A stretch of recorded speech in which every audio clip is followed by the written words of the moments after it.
Hare Krishna, dear devotees and Vatmanam, Jai Shri Prabhupada. Happy Ekadasi to all of you, Papamocani Ekadasi. Thank you, Ritesh Prabhu, for doing the marathon chanting this morning. Hari Bol to you, Pawan Prabhuji, Ramchandra Prabhu, for leading the chanting. Om Ajnanatimirandasya Jnananjanashalakaya Chakshuranmilitamena Tasmai Shri Guruve Namaha. Nama Om Vishnupadaya Krishna Prishtaya Bhutale Srimate Bhaktivedanta Swaminati Namine Namaste Saraswate Deve Gauravani Pracharine Nirvishesha Shunyavadi Paschati Deshatharine Jai Shri Krishna Chaitanya Prabhu Nityananda Shri Advaita Gadadhar Shivasadi Gaur Bhaktavranda Hare Krishna Krishna Krishna Hare Hare Hare Ram Ram Ram Hare Hare. Hare Krishna. Okay, so we'll continue with our recitation of Shri Chaitanya Ashtakam. Anybody wants to try singing today?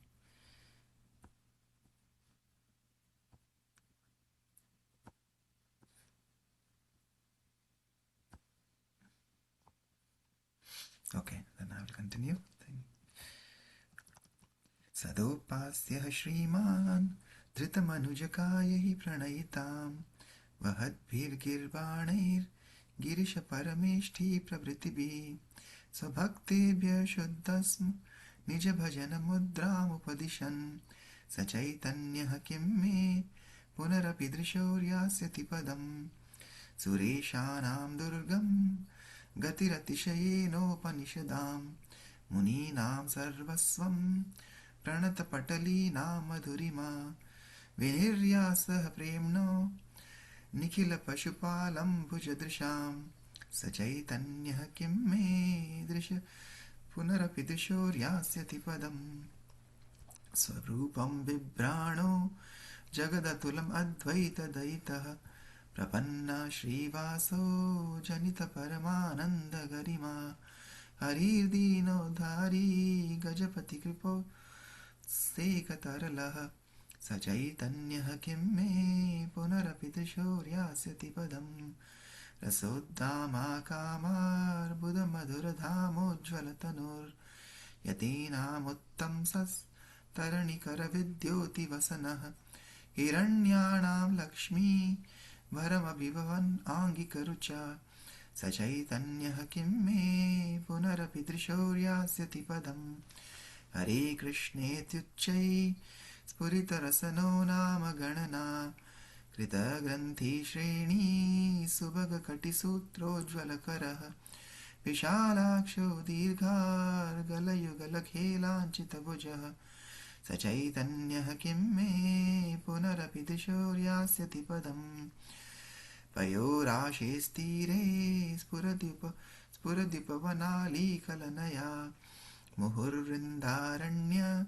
Smarana Janita Prema Vivashaha Kvachit Krishna Vritti Prachala Rasano Bhakti Rasikaha Sachaitanya Kim Me Punarapi Drishoryasya Padam Ratharudhasya Radhadipada Chalapater Adabra Premormi Spurita Natano Lasa Vivashaha Saharsham Gayadbihi Parivratatanur Vaishnavajanai Sachaitanya Kim Me Punarapi Drishoryasya Padam Bhuvam Sanchan Ashru Shrutibirabita Sandra Pulakai Paritango Nipa Stabaka Navakinjalka Jaivihi Ganasveda Stoma Stimita Tanur Utkirtana Sukhi Sachaitanya Kim Me Punarapi Drishoryasya Padam Adhite Gauranga Smarana Padavi Mangalataram Kritiyo Vishrambha Spuradamadhir Ashtakamidam Paranande Sadyas Tadamalapadam Bhoja Yugale Parisparatasya Spuratu Nitaram Prema Lahari Sachaitanya Kim Me Punarapi Drishoryasya Padam Hare Krishna Krishna Krishna Hare Hare Hare Rama Rama Rama Hare Hare. Shri Chaitanya Ashtakam Ki Jai. Rasguru Srila Rupa Goswami Prabhupada Ki Jai. His Divine Grace, Abhay Charan Aravind, Bhaktivedanta Swami Shri Prabhupada Ki Jai. Okay, translation, anybody would like to read?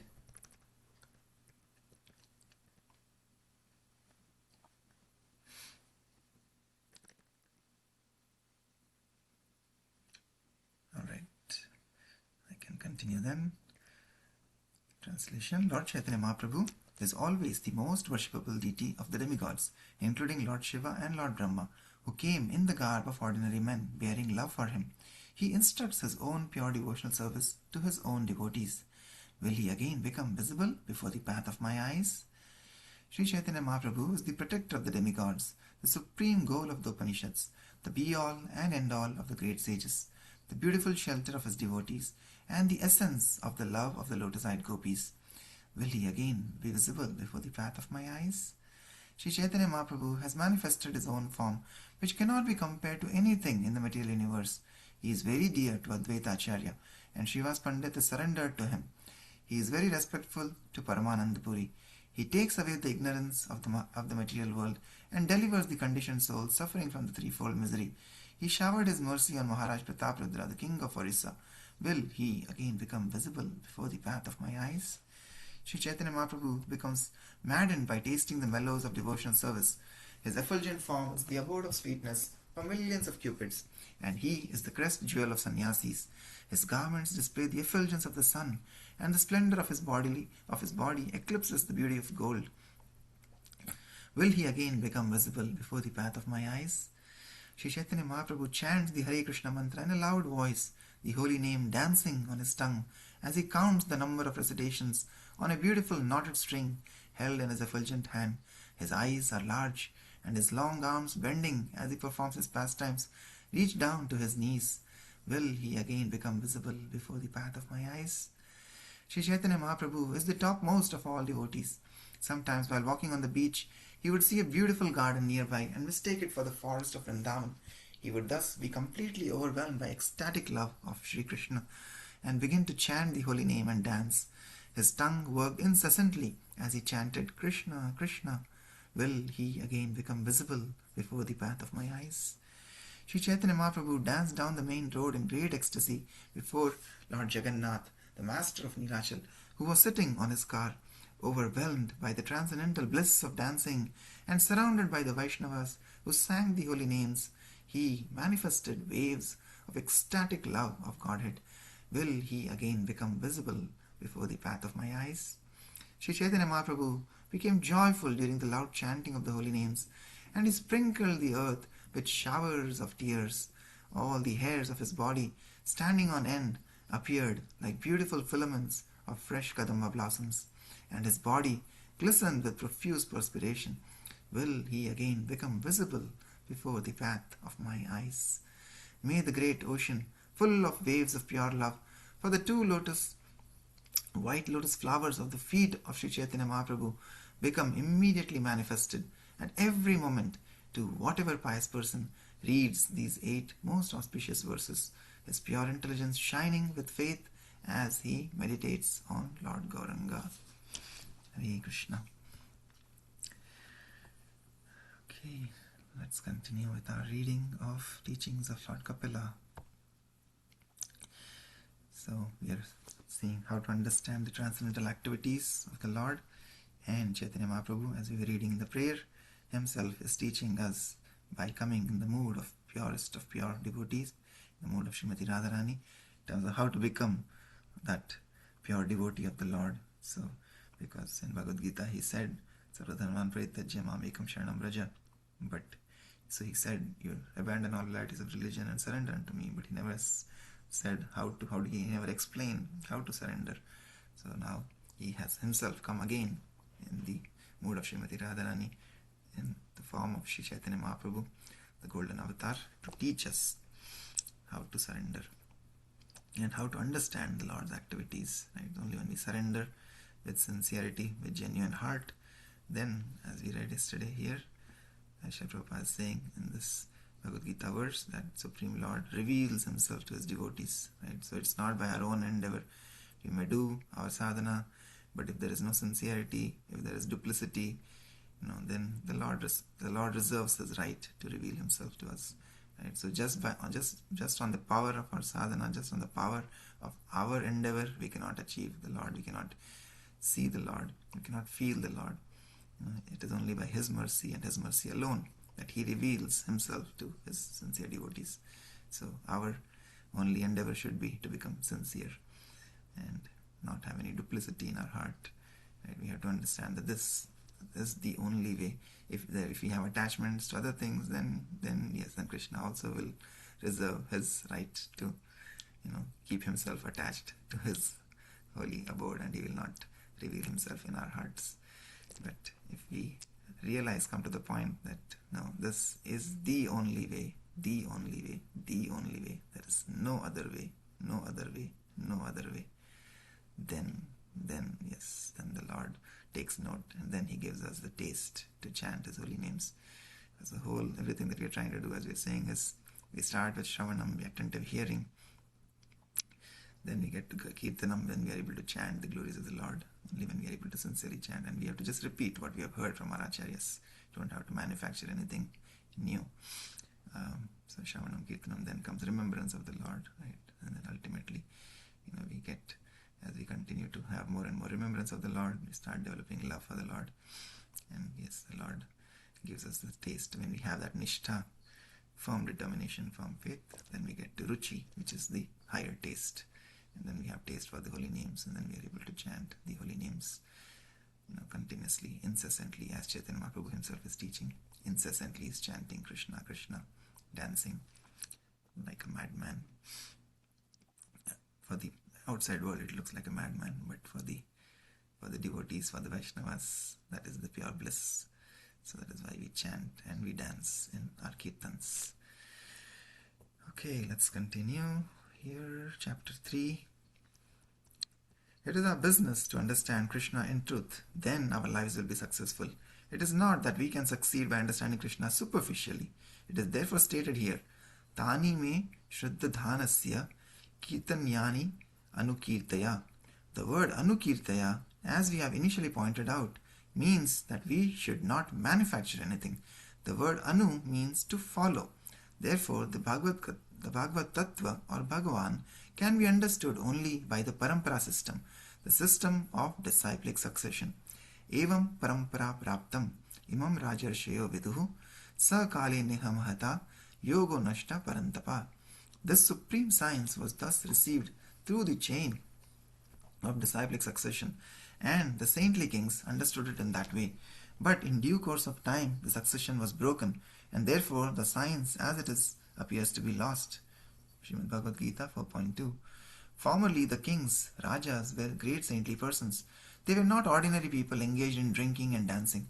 They were all rishis, sages. Up to the time of Maharaj Parikshit, they were trained in such a way that they were not ordinary men but were called Naradeva. Naradeva refers to Bhagavan in the form of a human being.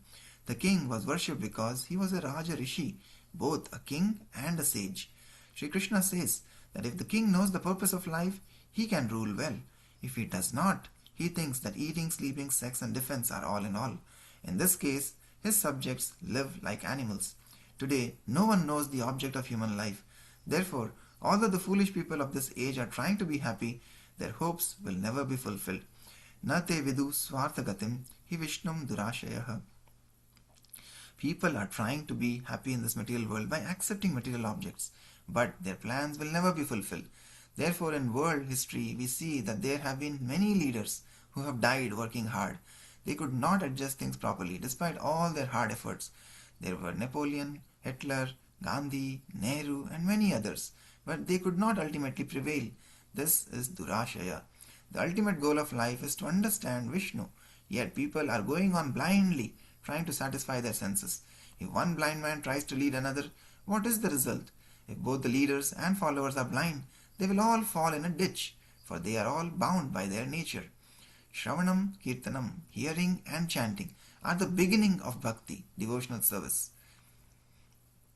Therefore, it is said, Tani me shraddhanasya kirtanyani anukirtaya.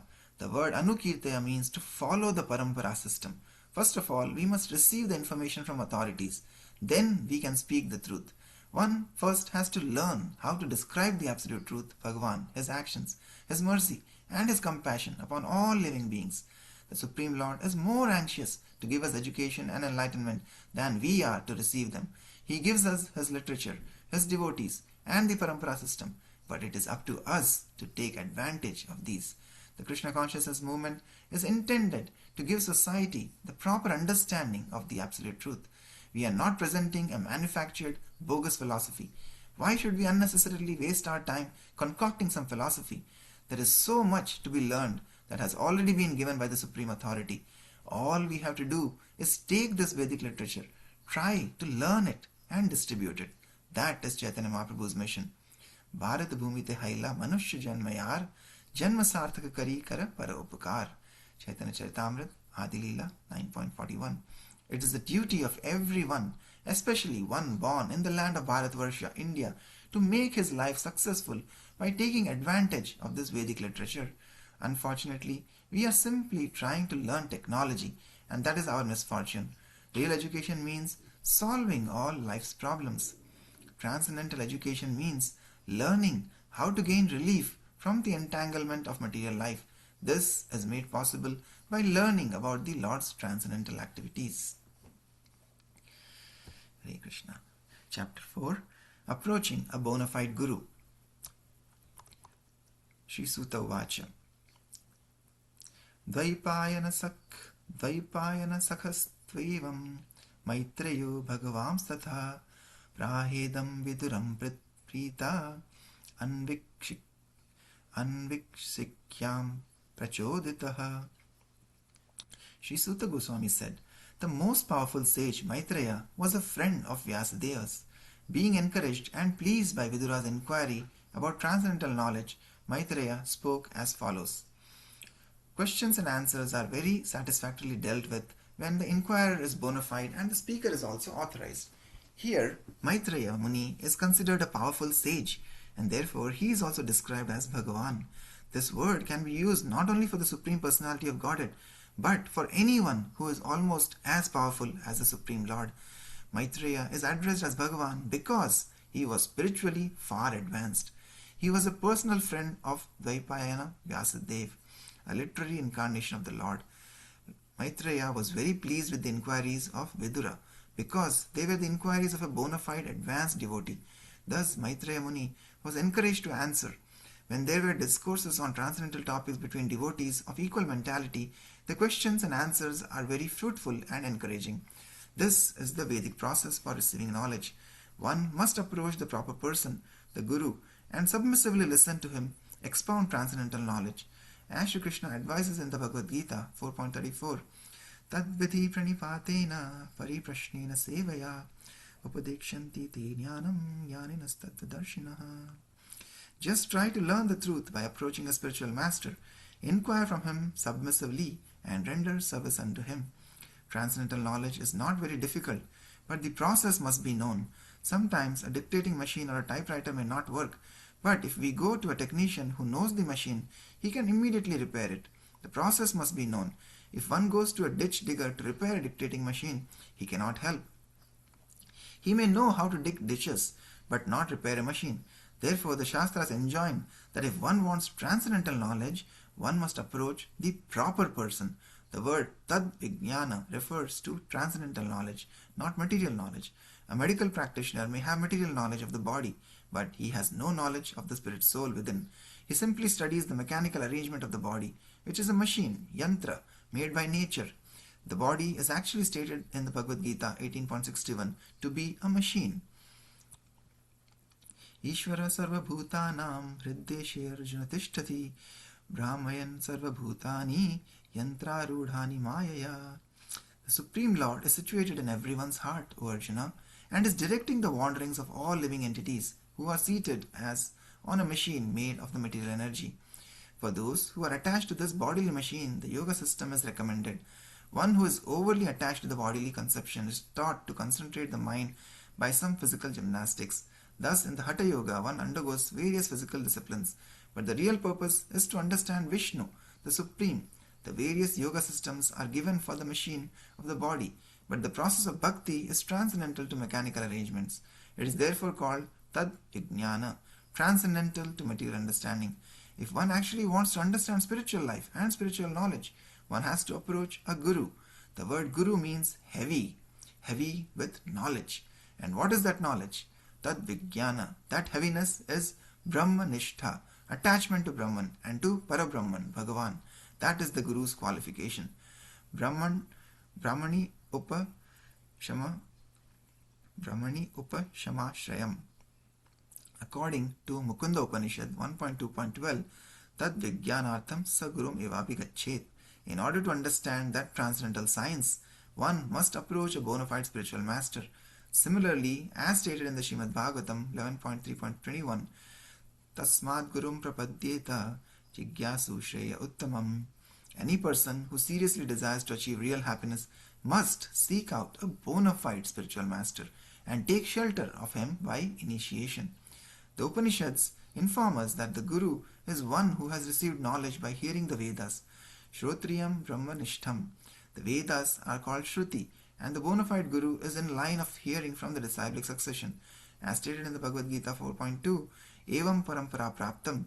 A bona fide Guru does not impart some self-styled concocted knowledge. His knowledge is standard and received from the Parampara system. He is also firmly fixed in the service of the Supreme Personality of Godhead, Brahmanishtham. These are his two qualifications. He must have heard the Vedic knowledge through the disciplic succession, and he must be established in service to the Supreme Lord. He does not have to be a very learned scholar, but he must have heard from the proper authority. God gives us the ears to hear, and simply by hearing we may become great preachers. We don't need PhDs or academic examinations. One may even remain in his position. No changes are necessary. For this purpose, there is the Varnashrama Dharma, composed of 4 Varnas and 4 Ashramas. Unless society is divided into these 8 categories, it is simply an animal civilization. There must be some systematized, regulated arrangement. For instance, there are different divisions of the body: the head, the arms, the belly, and the legs. Without the 4 corresponding divisions, no society can be conducted very well. There will simply be chaos. The word sthane sthita means remaining in the Varnashrama Dharma. Even a Shudra can understand what is Brahman, and in that case he becomes a Brahmana automatically. It is necessary that one hear attentively, that is all. It is stated that Vidura heard from Maitreya Rishi and that Maitreya Rishi was very pleased. Unless one satisfies his Guru, one cannot receive proper knowledge. That is quite natural. If one receives his Guru properly and seats him comfortably, and if the Guru is pleased with one's behavior, the Guru can speak very frankly and freely, and this will be very beneficial to the student. By going to a spiritual master and asking for his instructions and then not following them, one simply wastes his time. Nor should one approach the spiritual master with a challenging spirit, but should go with the aim of rendering service. The word nipat means to fall down, and pra means without reservation. Transcendental knowledge is based on pranipata. Therefore, Krishna says, Sarva dharman parityajya mam ekam sharanam vraja. Just surrender unto me. Just as we surrender unto Krishna, we have to surrender unto his representative, the spiritual master. The Guru is Krishna's external representative, and the internal Guru is Krishna himself, situated in everyone's heart. It is not that Krishna is simply in Vaikuntha or Golok Vrindavan. He is everywhere. He is even within the atom. Goloka eva nivasati akhilatma bhutaha. Brahma Samhita 5.37. That is the definition of Paramatma, the super soul. I am Atma, a spirit soul, and you are Atma. We are all situated locally. You are within your body and I am within mine. But the Paramatma is situated everywhere. That is the difference between Atma and Paramatma. Those who are mistaken say that there is no difference between them, but there is a difference. They are one in the sense that both are cognizant and both are living entities. Nityo nityanam, chetanas chetananam. But they are different quantitatively. Krishna states in the Bhagavad Gita 13.3, Kshetrejnam chapi mam vidhi sarva kshetreshu bharata. O Sion of Bharata, you should understand that I am also the knower in all the bodies. Kshetrajna is the proprietor of the kshetra, the body. The individual soul is actually not the proprietor but the occupant. In a house there is a tenant and a landlord. The tenant is the occupant and the landlord is the proprietor.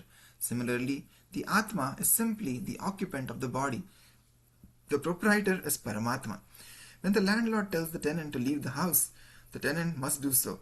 Similarly, when the Paramatma says that we have to leave the body, we have to do so. To receive this Vedic knowledge, we must approach the proper Guru. The Guru's qualification is given in every Shastra. In the Srimad Bhagavatam 11.3.21 it is said, Tasmad Gurum Prapadyeta Jigyasu Shreya Uttamam. One should not accept a Guru unless one is inquisitive to know the ultimate goal of life. An ordinary man interested in bodily comforts does not need a Guru. Unfortunately, at the present moment, the word Guru refers to someone who can give bodily medicine. One approaches a Mahatmaji and says, I am suffering from this disease. Please help me. And the Mahatmaji says, yes, I have a mantra that will heal you and give you success. Give me a little money and take it. This is not a real Guru. One should approach a Guru to learn about Tattva, the absolute truth. One should not search out a Guru to cure some material disease. Rather, one requires a doctor. Similarly, people think that if a person can make him successful in business, that person is a Guru. The Shastras do not confirm this either. A Guru is one who knows the Vedas and the Vedic conclusion. The Vedic conclusion is the understanding of Krishna. Vedescha sarver aham eva vedyah. By all the Vedas, I am to be known. Bhagavad Gita 15.15. It is not that we have to understand Krishna fully. That is not possible. We have no capacity to understand the unlimited. Advaitam achyutam anadim anantarupam. Brahma Samhita 5.33. With our limited knowledge, we cannot understand the unlimited. Indeed, even Krishna does not understand himself. His attraction is unlimited, and to understand why he is so attractive, he becomes Lord Chaitanya Mahaprabhu and took on the ecstatic emotions of Srimati Radharani, Radha Bhavaditi. If Krishna cannot comprehend the limit of his own attraction and bliss, it is certainly not possible for us with our limited knowledge. If we can simply understand Krishna in part, that is our perfection. Therefore Krishna says, Janma karma chame divyam evam yo veti tattvataha. If we misunderstand Krishna and take him to be a human being like us, we become mudhas, fools. Krishna's body is not composed of material elements like ours, and if we think this way, we are mistaken. The material nature belongs to Krishna and he is the controller. We are under the control of material nature, and that is the difference. Hare Krishna. Okay. Yeah, a lot of wonderful things Prabhupada taught us today. Again, first thing, like he says, is most important thing is hearing, right? And we remember again from our reading of Prabhupada Leelamrit, if you remember, Meenu Mataji remembered very well. She said, right, I have marked him. He likes to hear, he likes to listen, right? So Prabhupada's Guru Maharaj, Srila Bhaktisiddhanta Saraswati Thakur, had told at that time, and Prabhupada used to hear attentively, right? Everybody else would leave, but many of the people would leave, but there would be only few disciples, and Srila Prabhupada would be there sitting and listening attentively, even though sometimes he would say later that I would not even understand what Guru Maharaj was saying, because his English was so impeccable, and his language, of course, because this is transcendental knowledge, it's beyond this material nature. So sometimes things will just bounce over our head, but that doesn't mean that we should give it up. But just listen attentively and repeatedly. When we keep listening attentively and repeatedly, eventually we will understand. And of course, in the association of devotees, when we ask questions like Prabhupada's teaching here, tadbuddhi pranipatena pariprashnena sevaya, right? By rendering service to a pure devotee, bona fide guru, and by humbly surrendering to their instructions, then we will be able to inquire from them submissively, and we can understand the purport of those deeper verses from our scriptures. So that is the first qualification that we should have, that we should always use our 2 ears attentively to hear to Harikatha from the mouths of a pure devotee, pure Vaishnava, Uttam Adhikari. Right? So that's why just by reading Srila Prabhupada's books, we are directly associating with him, and we are directly associating with the Mahabhagavat and hearing directly from him. So that is the first qualification, because Prabhupada says then later, right, that if we just hear, that's all. We don't need any material degrees. We don't have to be doctors, PhDs, even scientists or engineers or lawyers. Nothing. Even a Shudra can become a Brahmana. Right? And just by attentive hearing, Prabhupada says, one who has attentively heard can become a guru. And of course, Guru also is a very, very heavy topic as we understood today. Guru literally means heavy, right? And so Guru, one thing I've mentioned to a few devotees, which I've also heard from my Guru Maharaj and from our Guru Parampara. So it is not like when we say Shiksha Guru today in ISKCON is used very, very easily, like very freely. It's being used. Oh, he's a Shiksha Guru. Oh, he's my Shiksha Guru. No, Guru is very, very, very important, very exalted position. We just cannot say just because I'm speaking I've become a Guru. No, right? Guru is a person of authority. It's a very exalted position. So, I say, my Guru Maharaj used to say, we are all like class monitors. We are like class leader in the class we used to have in schools, right? So we are like that. We are all on the same platform. We are like Path Pradarshak. We can illuminate the path for others, yes. So we can guide others. But just to say that I'm a Shiksha Guru or he's a Shiksha Guru, no, that's not appropriate. Guru means, in definition given by Srila Rupa Goswami in Nectar of Instruction, right? Guru means Vacho Vegam, Manasa Krodha Vegam, Jiva Vedam, Udarapastha Vegam. So controlling the urges of the body, controlling the urges of the tongue, of the mind, of anger, of belly, of genitals. One who has done all of that, he can become a guru, right? So can we say, at least everybody, if we have to become a Shiksha Guru also, there is a Guru word in there. So have we all conquered all those senses to be called ourselves as Guru? No, right? So that's why my Guru Maharaj always used to caution us against this philosophy, against this understanding that don't become puffed up, that and don't call ourselves as Shiksha Gurus. No, it's very, very, very exalted position. So that is very, very important point to understand. And other than that, of course, Prabhupada is teaching us that Krishna himself cannot understand himself fully, right? So it's wonderful how much deep this, understanding is, that the Lord himself cannot comprehend himself. So he comes in the mood of his devotee. So imagine again, what's the position of an exalted devotee? That only the Lord says, only my exalted devotee, purest of pure devotees can understand me, because he himself cannot understand himself. So Chaitanya, he comes as Chaitanya Mahaprabhu, he comes as Srimati Radharani to understand himself. So what to speak of us, tuchha jivas, and so we should not be puffed up or boast ourselves as gurus. Okay, anything else anybody would like to say or share? Hare Krishna, Prabhuji, Danvat Pranam. Hare Krishna.